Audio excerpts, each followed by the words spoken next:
Mulan, A Time for Courage. Long ago, and far beyond the Great Wall of China, a young woman named Mulan lived with her family. One day, the emperor's aide rode into town. "The Huns have invaded China," he announced. "One man from every family must serve in the imperial army." Mulan's father felt it was his duty to join the army, even though he had been injured in earlier battles. That night, he began to practice some fighting moves, unaware that Mulan was watching. Suddenly, a pain from an old wound shot through his leg, and he collapsed on the floor. Mulan knew that her father wouldn't be able to survive another battle, so she decided to disguise herself as a man and take his place. She cut her hair, put on soldier's clothing, and left in the middle of the night on her horse, Khan. But Mulan was not alone. The spirits of her ancestors sent Mushu, a tiny dragon, along to protect her. Mushu caught up with Mulan, and soon they arrived at the army camp. Mushu whispered suggestions about how to look more like a man. "Show them your man walk," he said. "Shoulders back, chest high, feet apart, head up, and strut." "I don't think I can do this," whispered Mulan. "It's all attitude," Mushu told her. Mulan took a deep breath, gathered her courage, and strode into camp. She looked ridiculous, but she did her best. When she tried to make friends with the other soldiers, Qianpo, Yao, and Ling, she ended up causing a fight. The camp was in total chaos when Captain Shang arrived. "Soldiers!" the captain shouted. Everyone sprang to attention and pointed at Mulan. "He started it," they said in unison. "I don't need anyone causing trouble in my camp," Shang said to Mulan. "Sorry," Mulan said. Then she remembered she was supposed to be a man and lowered her voice. I mean sorry." "What's your name?" Shang asked. "My name is, Ping," Mulan told him. She handed him her army papers and frowned. She was not off to a good start. Captain Shang was a skillful leader, and though Mulan felt clumsy and inadequate, she worked as hard as she could. She didn't want anyone to find out she was a girl. Shang led the recruits through a series of grueling training exercises to help them prepare for battle. One of the lessons involved retrieving an arrow from the top of a pole with a heavy bronze disc tied to each wrist. One represents discipline, the other strength. Shang said of the discs, "You need both to reach the arrow." No one was able to do it. Finally, after several attempts, Mulan had an idea. She pulled the weights onto her wrists, looped them together, and used them to hoist herself to the top. She had done it. All the soldiers admired Mulan's determination, and even her new friends, Qianpo, Ling, and Yao, still didn't know that she wasn't a man. After much training, Shang led the soldiers to the Tongshao Pass to meet the rest of the army. When they arrived, they discovered that the army had been defeated, and none of the soldiers had survived. Shang was especially upset when he realized that his father, the general, had been killed. "I'm sorry," Mulan said, trying to comfort him. Shang composed himself and turned to his soldiers. "The Huns are moving quickly. We're the only hope for the emperor now. Move out," he ordered. Before long, the Huns discovered Shang and his troops. Hundreds of them raced over the mountaintop, firing arrows at Shang's small band of soldiers. Mulan seized a cannon and ran right toward the Huns. When she had almost reached their leader, Shan Yu, Mulan aimed the cannon above his head. The rocket hit the mountain behind him and caused a huge avalanche. Snow tumbled down quickly, burying the enemy.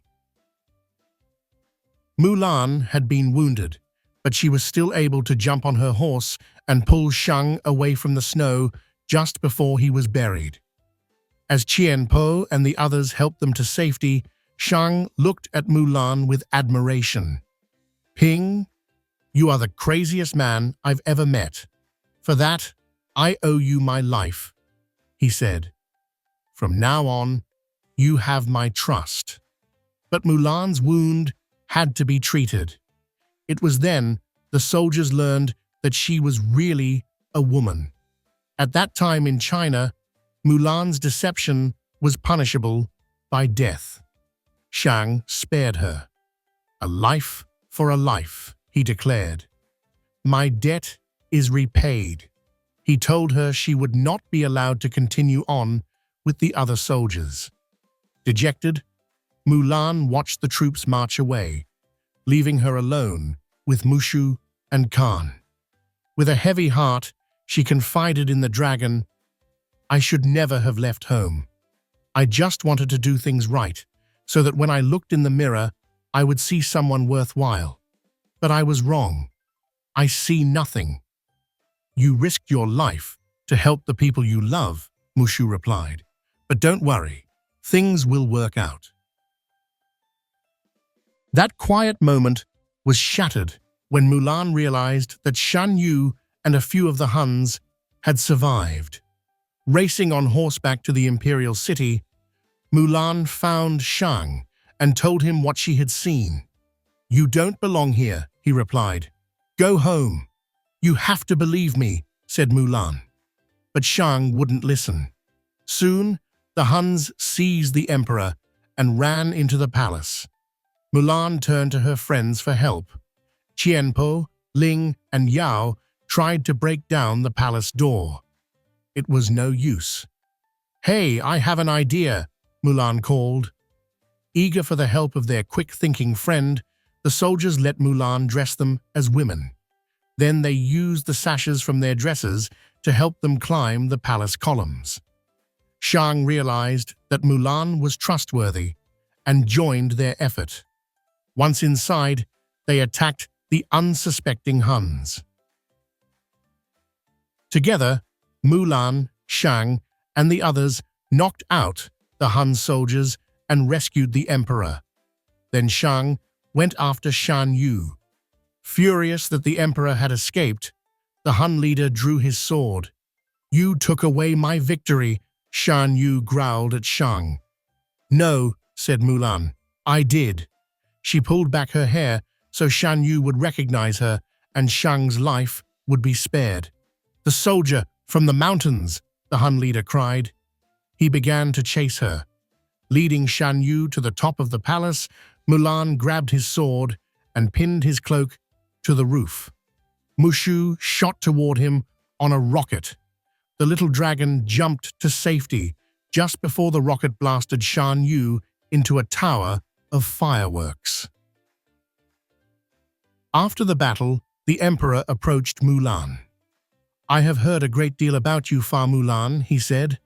"You stole your father's armor, ran away from home, impersonated a soldier, deceived your commanding officer, dishonored the Chinese army, destroyed my palace, and you have saved us all." Then he bowed to Mulan in gratitude. Stunned, everyone else did the same. "See to it that this woman is made a member of my council," the emperor told his aide. Mulan was honored but knew that she needed to return to her family.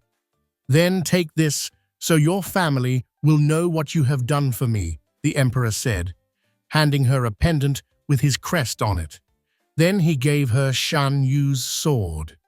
"And this, so the world will know what you have done for China."